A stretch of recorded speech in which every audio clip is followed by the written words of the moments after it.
आदाब, मैं अरीबा खान। आप देख रहे हैं मैं मीडिया का सीमांचल बुलेटिन। अररिया के आरएसओपी क्षेत्र में पैसा कलेक्शन करने गए व्यक्ति की गुरुवार की रात हत्या कर शव जलाने की कोशिश की गई। सुबह में ग्रामीणों ने अधजला शव देखकर पुलिस को सूचना दी। मृतक का नाम राजेश कुमार साहब बताया गया है। वे पूर्णिया के कस्बे के रहने वाले थे और अररिया की हार्डवेयर की एक दुकान में पिछले कई सालों से काम कर रहे थे। गुरुवार को ग्राहक के पास पैसा कलेक्शन करने गए थे, जिसके बाद से लापता थे। उनकी बाइक गुरुवार की रात लगभग 10 बजे आरएसओपी थाना क्षेत्र के धामा रोड से मिली थी। पुलिस ने आसपास के क्षेत्र में सर्च अभियान भी चलाया, लेकिन कुछ पता नहीं चल सका था। बाद में स्थानीय लोगों की शिनाख्त पर पुलिस ने अधजली लाश को बरामद किया और मृतक के परिजनों से पहचान कराई। अररिया एसपी हृदयकांत ने भी घटनास्थल पर पहुंचकर मामले की विस्तृत जानकारी ली। उन्होंने जल्द ही हत्यारों को गिरफ्तार करने का आश्वासन दिया है। कल शाम को कस्बा निवासी राजेश कुमार शाह, जो कि आरएस बाजार क्षेत्र में कलेक्शन करने के लिए साप्ताहिक बेसिस पे आते थे, उनके शाम में वाहन यहाँ से बरामद हुआ था। उसके बाद उनके मालिक को सूचना दी गई थी और रात भर पुलिस उनके खोजबीन किया आसपास इलाके में। सुबह 6:30 बजे के लगभग ये पब्लिक के द्वारा सूचना दिया गया कि एक अर्धजला शव वहाँ पे पाया गया है। उसके बाद से पुलिस छानबीन में जुटी हुई है। यह जो मृतक है वो काफ़ी सालों से अपने मालिक के यहाँ काम करता रहता था। इसके माता पिता नहीं है, रहता भी वहीं पे था और उनके जो बिजनेस है उसमें सहयोग करता था। पुलिस सभी बिंदुओं पे मामले की छानबीन कर रही है। बहुत जल्दी इसका उद्भेदन होने की संभावना है। उत्तर दिनाजपुर के इस्लामपुर रामकृष्ण पल्ली में एक निजी नर्सिंग होम में महिला मरीज की मौत से परिजन आक्रोशित हैं। बताया जा रहा है कि नर्सिंग होम में भर्ती गर्भवती महिला की तबीयत गुरुवार को अचानक बिगड़ गई, लेकिन नर्सिंग होम की तरफ से इसकी सूचना परिजनों को नहीं दी गई। बताया जाता है कि प्रसव के बाद मरीज की मौत हो गई। परिजनों ने इसके लिए नर्सिंग होम के अधिकारियों को जिम्मेदार ठहराया है। परिजनों के मुताबिक बुधवार रात को ही मरीज की हालत ठीक नहीं थी, इसलिए वे उसे एम्बुलेंस किराए पर लेकर सिलीगुड़ी ले जाना चाहते थे, लेकिन नर्सिंग होम के प्रबंधन ने इसकी इजाज़त नहीं दी। अररिया पूर्णिया मुख्य मार्ग पर ओवरब्रिज के पास बाइक से गिरकर जख्मी हुई महिला की इलाज के दौरान मौत हो गई। जख्मी महिला को सबसे पहले अररिया सदर अस्पताल में भर्ती कराया गया था, जहां से बेहतर इलाज के लिए उन्हें हायर सेंटर पूर्णिया रेफर कर दिया गया था। पूर्णिया ले जाने के दौरान रास्ते में ही उनकी मौत हो गई। मृत महिला की पहचान ताराबाड़ी थाना क्षेत्र के पटेगना प्लासी वार्ड संख्या 1 निवासी टिंकू कुमारी के रूप में हुई है। टिंकू के परिजन उसका शव लेकर अररिया सदर अस्पताल पहुंचे और अस्पताल प्रशासन पर इलाज में लापरवाही का आरोप लगाया। परिजनों ने अस्पताल में हंगामा भी मचाया।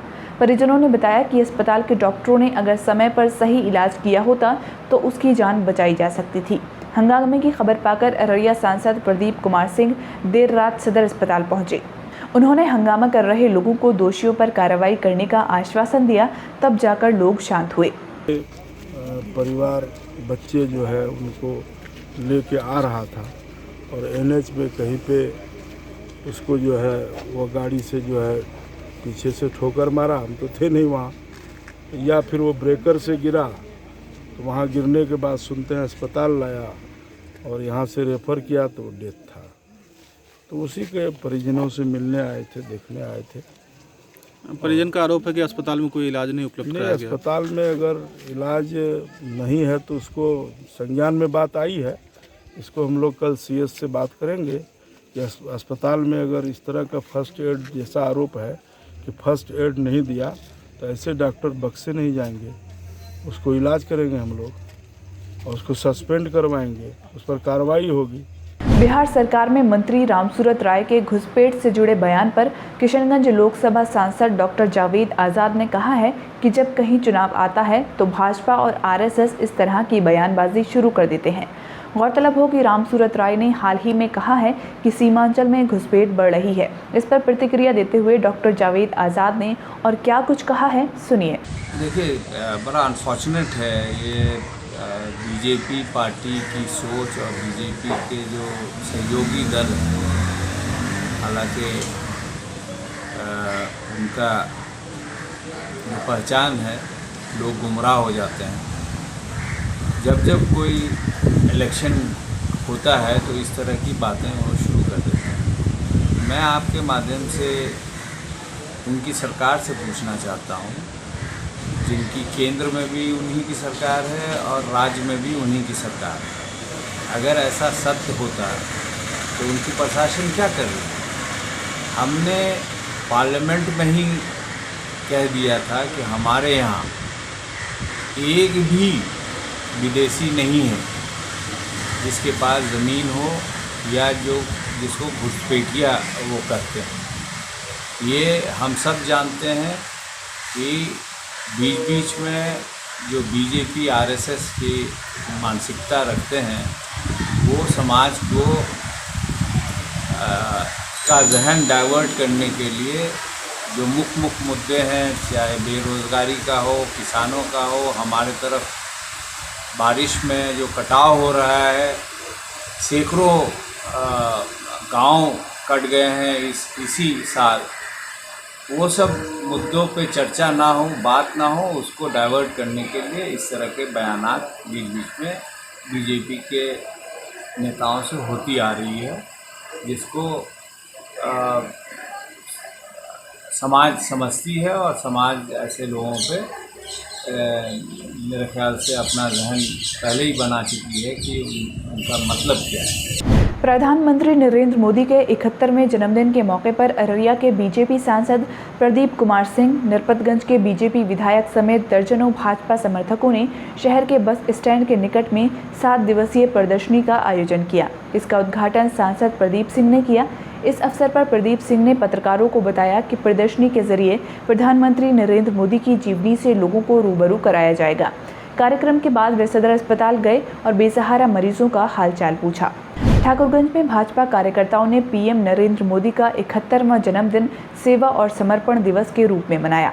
कार्यक्रम की अध्यक्षता भाजपा नगर अध्यक्ष गौरव गुप्ता ने की। गौरव गुप्ता ने कहा है कि 17 सितंबर से 7 अक्टूबर तक 20 दिन का राष्ट्रव्यापी कार्यक्रम चलाया जाएगा। इस मौके पर भाजपा कार्यकर्ताओं ने ठाकुरगंज प्राथमिक स्वास्थ्य केंद्र में मरीजों के बीच फल बांटे।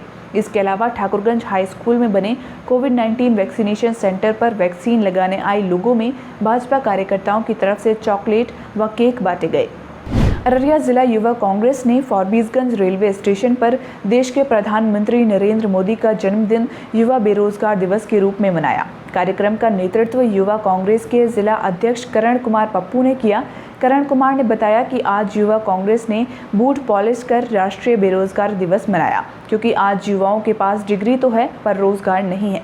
वहीं जिनके पास रोजगार है उनसे रोजगार छीना जा रहा है। सरकार के गलत नीतियों के कारण आज युवाओं को रोजगार नहीं मिल रहा है और जिन लोगों के पास रोजगार है उन्हें भी रोजगार से मुक्त किया जा रहा है। आज देश के प्रधानमंत्री नरेंद्र मोदी जी का जन्मदिन है, उसी के विरोध में आज हम लोग आज बेरोजगारी युवा दिवस मना रहे हैं, ताकि केंद्र में बैठी सोई हुई सरकार तक ये मैसेज जाए और वो युवाओं को रोजगार देने का काम कर रहे हैं। क्या कर रहे हैं विरोध जताने के लिए? हम लोग बेरोजगार पढ़े लिखे लोग हैं, डिग्री है, सब कुछ है, लेकिन रोजगार नहीं है, तो आज बूट पॉलिश करके एक सरकार को एक संदेश देने का कार्य कर रहे हैं। भारतीय युवा कांग्रेस के अध्यक्ष श्रीनिवास बीवी के आह्वान पर शुक्रवार को युवा कांग्रेस जिला अध्यक्ष मोहम्मद आजाद साहिल की अध्यक्षता में युवा कांग्रेस के कार्यकर्ताओं ने प्रधानमंत्री नरेंद्र मोदी का जन्मदिन राष्ट्रीय बेरोजगार दिवस के रूप में मनाया।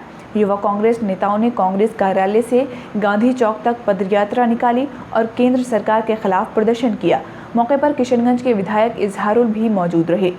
कटिहार के कदवा विधानसभा क्षेत्र से निर्दलीय प्रत्याशी रही मीनू कुमारी ने कटिहार एसपी को एक ज्ञापन सौंपा। उन्होंने ज्ञापन में बताया कि राजनीतिक द्वेष के चलते कुछ लोगों ने 14 सितंबर को उनसे और उनकी मां से गहने व 23,200 रुपये छीन लिए थे। किशनगंज के कोचाधामन प्रखंड के विभिन्न क्षेत्रों में हर्षोल्लास के साथ विश्वकर्मा पूजा की गई। कोचाधामन प्रखंड के बिशनपुर ने स्वर्णकार संघ की ओर से विश्वकर्मा की प्रतिमा स्थापित कर पूजा की गई। राजद नेता समरेंद्र कुणाल के नेतृत्व में कटिहार नगर निगम को नगर परिषद का दर्जा वापस करने की मांग को लेकर डीएम उदयन मिश्रा के माध्यम से बिहार के मुख्यमंत्री व उप मुख्यमंत्री को ज्ञापन सौंपा गया। समरेंद्र कुणाल ने कहा कि कटिहार नगर परिषद को चौमुखी विकास का प्रलोभन देकर भाजपा जेडीयू सरकार ने 15 मार्च 2009 को नगर निगम का दर्जा दिया था, लेकिन सुविधा के नाम पर कुछ नहीं मिला। शहर के गरीब, किसान व मजदूरों की झोंपड़ियों और खाली जमीन से भी टैक्स वसूला जा रहा है, लेकिन चारों तरफ जलजमाव और कूड़े का अंबार लगा हुआ है।